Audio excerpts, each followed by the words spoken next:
Perkenalkan, nama saya Hilda Suci Ramadhani, mahasiswi jurusan Psikologi Pendidikan dan Bimbingan, Prodi Bimbingan dan Konseling Universitas Negeri Makassar. Di video kali ini kita akan membahas mengenai asesmen dalam bimbingan dan konseling. Di sini ada beberapa topik yang akan kita bahas mengenai asesmen atau pengukuran yang kita bisa gunakan atau sering digunakan dalam konteks bimbingan dan konseling. Untuk mempersingkat waktu, mari kita ke pembahasan yang pertama. Yang pertama adalah angket. Angket atau kuesioner adalah salah satu alat ukur yang kita bisa gunakan. Isi angket ini berupa pertanyaan-pertanyaan yang diajukan kepada responden. Nah, pertanyaan-pertanyaan ini itu disusun berdasarkan tujuan penelitian yang kemudian dibagikan secara langsung maupun tidak langsung kepada responden yang akan mengisinya sesuai dengan pendapat mereka. Nah, tujuannya itu yang pertama untuk memperoleh informasi yang relevan dengan tujuan penelitian. Yang kedua itu untuk mengungkap beberapa masalah secara serentak. Selanjutnya, kita akan membahas mengenai jenis-jenis angket. Di sini ada 4 jenis angket yang telah diklasifikasikan. Yang pertama itu berdasarkan subjek dan responden. Ini ada 2. Ada angket langsung dan angket tidak langsung. Nah, angket langsung ini diberikan langsung kepada responden seperti konseli atau siswa kita. Sedangkan angket tidak langsung ini adalah angket yang diberikan kepada orang lain yang diminta untuk memberikan pendapat terkait seseorang seperti orang tua, keluarga, sahabat, guru, dan lain-lain. Yang kedua itu berdasarkan strukturnya. Di sini juga terbagi menjadi 2. Ada angket yang berstruktur dan angket yang tidak berstruktur. Nah, angket yang berstruktur ini berisi pertanyaan-pertanyaan beserta jawaban yang jelas, singkat, dan konkret. Sedangkan angket yang tidak berstruktur berisi pertanyaan-pertanyaan yang menghendaki jawaban yang bebas dan uraian yang panjang lebar dari responden. Yang ketiga itu ada yang berdasarkan jenis pertanyaannya. Di sini dibagi juga menjadi 2. Ada pertanyaan terbuka dan pertanyaan tertutup. Nah, pertanyaan terbuka ini adalah angket yang kemungkinan jawabannya tidak ditentukan terlebih dahulu dan responden bebas memberikan jawaban. Contoh pertanyaannya itu seperti, menurut pendapat Anda, apa ciri-ciri kepribadian yang cocok sebagai profil ketua OSIS? Nah, sedangkan pertanyaan tertutup ini yaitu angket atau kuesioner yang kemungkinan jawabannya telah ditentukan terlebih dahulu dan responden tidak diberi kesempatan atas atau memberi jawaban yang lain. Contohnya itu seperti, pernahkah Anda menjadi ketua OSIS? Nah, pilihannya itu pernah atau tidak pernah. Atau bisa juga, pernahkah Anda mendapat penjelasan tentang cara belajar? Pernah atau tidak pernah. Seperti itu. Selanjutnya, pengklasifikasian menurut bentuk jawabannya. Di sini ada 4 kategori pengklasifikasiannya. Yang pertama, jawaban tabuler, yaitu responden diminta menjawab pertanyaan pada kolom yang telah disediakan. Yang kedua itu jawaban berskala. Contohnya itu dalam penguasaan bahasa Inggris saya berada pada cukup, baik, atau kurang. Seperti itu. Yang ketiga itu ada jawaban dengan cek. Nah, responden menjawab dengan cara memilih salah satu pilihan-pilihan yang telah tersedia. Di sini itu contohnya, apakah alasan Anda masuk SMA? Yang pertama, untuk memperoleh pendidikan yang lebih tinggi, disuruh orang tua, ikut teman, disuruh kakak, dan lain sebagainya. Nah, responden tinggal memilih di mana atau seperti apa dirinya. Yang terakhir itu ada jawaban kategorial, yaitu responden diminta memilih satu di antara 2 pertanyaan yang tersedia. Ada jawaban kategorial, yaitu responden diminta memilih satu di antara pilihan yang telah tersedia. Contohnya itu, apakah Anda mempunyai saudara tiri? Jawabannya ya atau tidak. Atau apakah orang tua Anda memperhatikan kebutuhan Anda? Jawabannya belum atau sudah. Seperti itu. Selanjutnya kita akan membahas mengenai kelebihan dan kekurangan angket. Kelebihan angket yang pertama itu, bila lokasi responden jaraknya cukup jauh, metode pengumpulan angket ini cukup efektif digunakan. Yang kedua itu, pertanyaan-pertanyaannya sudah disediakan sehingga waktunya itu bisa berkurang. Yang ketiga, dengan angket responden dapat lebih leluasa untuk menentukan kapan dia akan menjawab atau mengerjakan angket. Nah, saya rasa angket ini itu adalah salah satu alat ukur yang sangat relevan digunakan pada masa pandemi seperti sekarang ini. Sedangkan kelemahannya itu, metode ini kurang tepat digunakan apabila peneliti membutuhkan reaksi yang spontan dan cepat. Kedua itu, modelnya kurang fleksibel. Artinya pertanyaan-pertanyaannya itu tidak bisa kita kurangi atau kita tambah, sehingga jumlah informasi yang kita dapat itu terbatas. Yang ketiga itu, ada kemungkinan terjadi respon yang salah dari responden. Hal ini terjadi karena biasa kurang jelasnya petunjuk pengisian angket. Seperti itu. Yang kedua, yaitu wawancara. Wawancara ini adalah proses percakapan antara peneliti dengan responden yang telah memiliki pedoman atau daftar-daftar pertanyaan yang bisa ditanyakan secara langsung atau tatap muka dan bisa melalui media aplikasi seperti via WA, Google Meet, Zoom, dan lain sebagainya. Selanjutnya adalah kelebihan dan kekurangan wawancara. Kelebihannya itu, melalui wawancara dapat ditanyakan pertanyaan-pertanyaan mengenai hal-hal yang detail. Kedua itu, wawancara dilakukan bisa pada setiap individu tanpa faktor usia atau ketidakmampuan membaca. Karena wawancara itu hanya sebuah proses tanya jawab.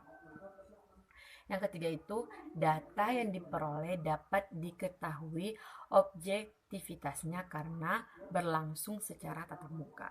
Ya, kita bisa melihat ekspresinya, kita bisa melihat responnya seperti apa, sehingga kita bisa melihat efektivitas atau objektivitasnya. Sedangkan kelemahan wawancara itu, yang pertama, melakukan wawancara dengan individu satu persatu memerlukan waktu yang cukup lama. Terus, interview bias. Waktu dilakukan secara tatap muka, namun kesalahan bertanya dan kesalahan dalam menafsirkan jawaban masih bisa terjadi. Ya, biasanya dalam melakukan tanya jawab itu biasa ada miskomunikasi atau kesalahpahaman, baik itu kesalahpahaman terkait dengan pertanyaan yang diajukan maupun menafsirkan jawaban yang telah dijawab oleh responden. Yang ketiga itu, keberhasilan wawancara sangat tergantung dari kepandaian pewawancara dalam melakukan hubungan antar manusia. Yang keempat, wawancara tidak selalu tepat pada kondisi-kondisi tempat tertentu, misalnya di lokasi ribut atau ramai. Jadi wawancara itu bisa tidak efektif kalau kondisinya itu ribut atau ramai. Yang kelima, sangat tergantung pada kesediaan responden. Yang keempat, jangkauan responden relatif kecil dan memakan waktu yang lebih lama. Seperti yang pertama tadi, bahwa waktunya itu akan sangat lama. Yang ketiga, kita akan membahas mengenai observasi. Nah, observasi ini berasal dari bahasa Latin yang berarti penglihatan atau pengamatan. Observasi ini merupakan metode pengumpulan data dengan mengamati perilaku dalam situasi tertentu. Kemudian mencatat peristiwa yang kita amati secara sistematis dan memaknai peristiwa tersebut. Yang tujuannya ini untuk mengetahui tingkah laku secara mendalam dan mendeskripsikannya secara individual. Observasi partisipan atau partisipasi adalah metode pengumpulan data yang bisa kita gunakan untuk menghimpun data penelitian melalui pengamatan dan penginderaan, di mana peneliti terlibat dalam keseharian responden atau orang yang akan kita amati. Yang kedua itu ada yang namanya observasi tidak terstruktur. Ialah pengamatan yang kita lakukan tanpa menggunakan pedoman observasi. Sehingga peneliti mengembangkan pengamatannya itu sesuai dengan kondisi di lapangan. Yang terakhir ada yang dinamakan observasi kelompok. Itu adalah pengamatan yang dilakukan oleh sekelompok tim peneliti terhadap sebuah isu atau permasalahan yang menjadi objek penelitian. Kelebihan dari observasi ini yang pertama merupakan alat ukur yang murah, mudah, dan langsung untuk mengadakan penelitian terhadap macam-macam gejala. Yang kedua, apabila ada responden yang sibuk dan tidak bisa meluangkan waktunya untuk mengisi angket atau kuesioner dan wawancara, maka observasi adalah jawaban yang tepat untuk bisa kita lakukan. Yang ketiga itu banyak peristiwa psikis yang tidak dapat kita peroleh melalui wawancara dan angket, namun bisa kita peroleh pada alat ukur jika kita menggunakan observasi. Yang keempat, dapat mengadakan pengamatan secara serentak dengan menggunakan observer lebih dari satu orang. Ya, kita bisa mengamati lebih dari satu orang secara serentak atau bersamaan. Yang kelima itu memberi hasil yang akurat. Ya, pastinya karena observasi ini kita bisa melihat responden atau orang yang kita observasi ini secara langsung. Ada kelemahan dari observasi. Menurut saya itu yang pertama karena waktu yang kita gunakan itu cukup lama. Kita akan mengamati observer kita itu bisa seharian. Yang kedua itu jika observer itu tahu bahwa dirinya sedang diobservasi atau diamati, observer itu akan cenderung menimbulkan kesan yang baik-baik. Begitu pula jika peneliti atau orang yang melakukan observasi ini disegani oleh observer, maka dia akan menimbulkan perilaku-perilaku yang baik seperti itu. Ya, selanjutnya itu akan kita bahas mengenai sosiometri. Sosiometri berasal dari bahasa Latin yang artinya sosio atau sosial dan metrum yang artinya pengukuran. Berarti sosiometri adalah pengukuran kelompok sosial. Jadi dapat kita simpulkan bahwa sosiometri adalah metode pengumpulan data tentang pola dan struktur hubungan antara individu-individu dalam suatu kelompok, yang tujuannya untuk melihat dan memahami individu, khususnya dalam bidang sosial, mengetahui status sosial anggota kelompok menurut pandangan anggota-anggota kelompok lain. Selanjutnya kita akan membahas mengenai jenis-jenis sosiometri. Yang pertama ada yang namanya nominatif. Nah, setiap individu dalam suatu kelompok diberikan pertanyaan mengenai siapa-siapa saja individu yang akan kamu senangi atau akan kamu pilih untuk melakukan suatu kegiatan. Nah, pilihannya ini ditulis secara bersusun dari individu yang paling kita senangi sampai individu yang paling tidak kita senangi untuk melakukan kegiatan bersama.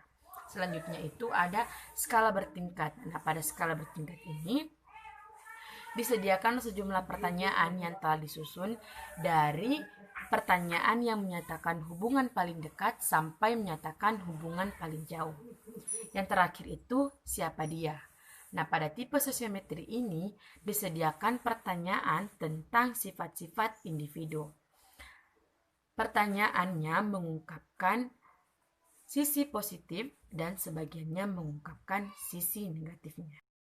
Dalam sosiometri, kita bisa menggunakan 3 teknik. Ada yang disebut dengan sosiometri teknik lingkaran, Yang kedua, ada yang dinamakan sosiometri teknik lajur. Dan yang terakhir, sosiometri teknik bebas. Selanjutnya itu ada kelebihan sosiometri. Yang pertama, teknik ini relatif sederhana, dilakukan berdasarkan pilihan murid kepada kawannya dalam beberapa situasi kelompok atau aktivitas. Sedangkan yang kedua itu memberikan informasi yang akurat tentang latar belakang atau alasan seseorang murid dipilih dan atau ditolak oleh murid lainnya. Yang ketiga, memiliki kekuatan untuk mengorganisasi kelompok-kelompok kelas. Selanjutnya, meningkatkan penyesuaian sosial individu. Yang terakhir, meningkatkan struktur sosial antar kelompok. Sedangkan kekurangan dari sosiometri ini yang pertama, semua murid harus berpartisipasi dalam aktivitas maupun situasi kelompok. Jika ada murid yang tidak berpartisipasi, maka konselor akan mengalami kesulitan untuk mendudukkan murid yang bersangkutan dan murid lainnya. Yang kedua itu, komitmen konselor untuk menjaga kerahasiaan dan pilihan-pilihan atau penolakan-penolakan setiap murid. Yang ketiga itu adalah prosedur sosiometri memerlukan kecermatan dan keteladanan konselor dalam menyusun matriks sosiometri dan sosiogram, yang pada umumnya menggambar sosiogram memerlukan pekerjaan yang majemuk. Yang kelima, kita akan membahas mengenai metode biografi. Nah, biografi ini merupakan cara memahami individu dan mempelajari ungkapan pikiran dan perasaan individu terhadap dirinya dan lingkungannya melalui catatan yang dia buat sendiri maupun dibuat oleh orang lain. Nah, ada beberapa jenis biografi atau metode biografi yang biasa digunakan. Yang pertama itu adalah biografi. Nah, biografi ini adalah tulisan mengenai seluk-beluk kehidupan seseorang yang ditulis oleh orang lain. Kelemahan dari metode ini adalah sangat dipengaruhi oleh sikap dan penilaian penulis terhadap orang yang akan ditulis biografinya. Autobiografi sendiri terbagi menjadi dua bentuk. Ada yang autobiografi terstruktur dan autobiografi yang tidak terstruktur. Autobiografi yang terstruktur ini yaitu biografi yang dalam penulisannya menurut garis-garis besar yang telah ditentukan lebih dahulu. Sedangkan yang tidak terstruktur ini yaitu autobiografi yang disusun bukan berdasarkan pertanyaan-pertanyaan khusus yang telah ditentukan. Yang ketiga itu ada yang namanya buku harian. Nah, buku harian ini ditulis oleh seseorang. Biasanya berisikan hal-hal yang tidak mungkin atau tidak bisa dia ceritakan kepada orang lain. Dan biasanya buku harian ini dijadikan sebagai tempat curhat mereka.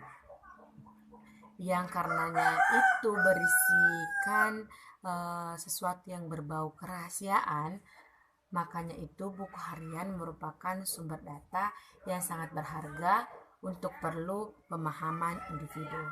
Namun perlu kita catat bahwa buku harian ini belum tentu memberikan gambaran jujur atau autentik mengenai penulisnya. Yang keempat itu ada kenangan masa muda. Nah, berbeda dengan buku harian yang biasanya ditulis oleh remaja atau anak-anak, pada kenangan-kenangan masa muda ini, orang-orang yang biasanya menulis ini adalah orang-orang yang telah melewati setengah dari umurnya. Yang isinya itu adalah kenangan-kenangan indah pada masa muda mereka yang ia ingin kenang atau bisa saja dia ingin ulang kembali pada kehidupannya ini. Nah, kenangan-kenangan demikian ini dapat menjadi sumber bagi kita untuk memahami individu. Yang kelima itu ada yang namanya case history. Nah, case history sebenarnya merupakan penggunaan berbagai sumber biografi untuk keperluan analisis suatu gejala.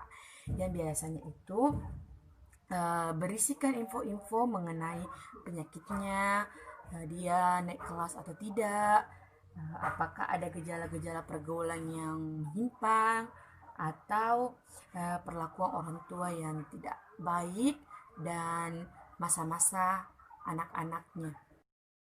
Adapun kelebihan dari biografi, yang pertama itu data yang dikemukakan oleh konseli merupakan data autentik. Ini dikarenakan bahwa konseli merupakan orang yang paling tahu tentang dirinya sendiri. Yang kedua itu data yang dikemukakan konseli dalam bahan-bahan biografis ini memberikan gambaran tentang pengalaman dan pandangan dirinya terhadap suatu hal atau mengenai suatu peristiwa. Yang terakhir itu data biografis yang diperoleh dari orang yang dekat dengan konseli dapat memberikan gambaran tentang hubungan konseli dengan sumber data yang bersangkutan. Di samping banyaknya kelebihan dari biografi ini, juga terdapat kelemahan dari biografi. Yang pertama itu, seorang konseli cenderung tidak menceritakan kelemahan atau kekurangan yang ada pada dirinya sendiri. Yang kedua itu sumber data yang dekat dengan konseli, terutama dalam hubungan emosional, bisa jadi tidak menceritakan kekurangan konseli. Ya, karena dalam biografi itu kita biasa bercerita, tidak menceritakan kekurangan yang kita miliki. Begitu pula jika orang yang menceritakan ini adalah sahabat kita atau orang terdekat kita, maka dia akan cenderung tidak menceritakan kekurangan kita atau cenderung menutupi kekurangan yang kita miliki. Yang keenam, kita akan membahas mengenai inventory tugas perkembangan. Sebelumnya, kita harus mengetahui bahwa inventory adalah metode untuk memahami individu dengan cara memberikan sejumlah pertanyaan yang harus dijawab atau dipilih responden sesuai dengan keadaan dirinya sendiri. Nah, inventory tugas perkembangan ini adalah instrumen yang digunakan untuk memahami tingkat perkembangan individu. Dengan mengetahui tingkat perkembangan individu, diharapkan konselor memiliki kesadaran bahwa program dan layanan bimbingan dan konseling harus berdasar pada kebutuhan dan perkembangan individu yang terkait. Nah, tingkat tersebut dimulai dari prasosial, yang tingkat di mana individu belum mampu membedakan dirinya dan lingkungannya. Di sini, inventory tugas perkembangan itu dibagi menjadi 7 tingkatan. Yang pertama itu tingkat inklusif, dengan ciri-ciri identitas diri terpisah dari orang lain, bergantung pada lingkungan, berorientasi, dan individu tidak memahami diri sebagai penyebab perilakunya. Yang kedua itu tingkat perlindungan diri. Ciri-cirinya peduli terhadap kontrol dan keuntungan yang dapat diperoleh dari hubungannya dengan orang lain. Yang ketiga itu ada tingkat konformistik. Ciri-cirinya itu peduli terhadap penampilan diri, berpikir stereotip terhadap klise, peduli akan aturan eksternal, bertindak dengan motif dangkal, menyamakan diri dalam ekspresi emosi, kurang introspeksi, dan sensitif terhadap keindividualan dan merasa berdosa jika melanggar aturan. Nah, yang keempat itu ada tingkat sadar diri. Ciri-cirinya itu mampu berpikir alternatif, melihat harapan, dan berbagai kemungkinan dalam situasi, serta penyesuaian terhadap situasi dan peranannya. Yang kelima itu ada tingkat skema. Ciri-cirinya itu bertindak atas dasar nilai internal, mampu melihat diri sebagai pembuat pilihan dan perlu tindakan. Terus mampu melihat keragaman emosi, motif, dan perspektif dirinya, dan berpikir lebih kompleks dan atas dasar analisis. Yang keenam, tingkat individualistik. Ciri-cirinya itu peningkatan kesadaran individualistik.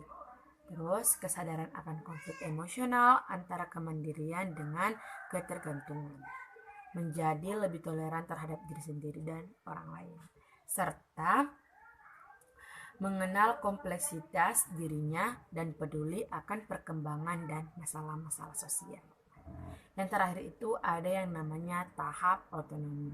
Nah, di tahap ini memiliki ciri-ciri seperti memiliki pandangan hidup sebagai suatu keseluruhan, bersikap realistis dan objektif terhadap diri sendiri dan orang lain, serta ada keberanian untuk menyelesaikan konflik internal, respek terhadap kemandirian orang lain, sadar akan adanya saling ketergantungan antara individu lain.